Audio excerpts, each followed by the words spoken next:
Beyk Allah'ın adı bilen. Assalamu alaikum hormatly dostlar. Bu gezek sözümüz ene dil hakynda. Ene dilimize gowanmaly.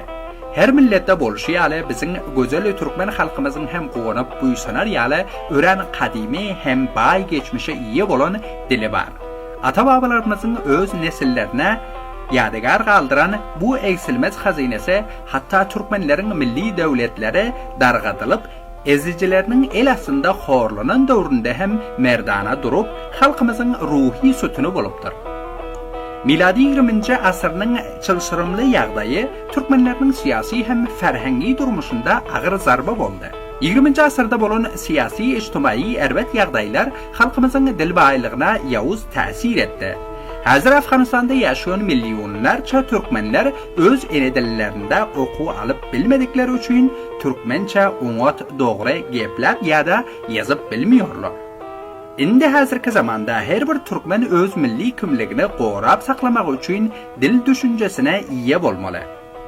Başka söz bilen aýtsak, her bir Türkmen özüniň asyrlar boýy saklap, gorap, östürüp gelýän ene diliniň hususiýetlerini öwrenip onuň ösmeginde paý almaly.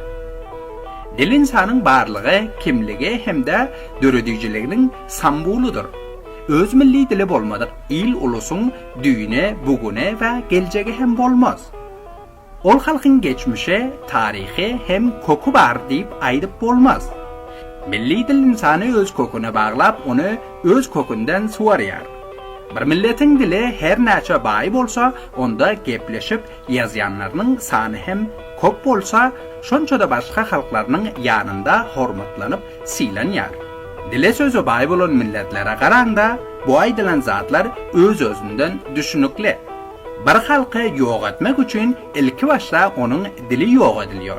Dil ýok bolsa, asta sekin huýet hem ýok bolýar. Onda gelin biz yaşlar bolup dilimize, huýetimize saklalyň.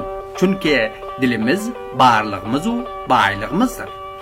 Hormatly dostlar, onu berip dinleýäniňiz üçin minnettar.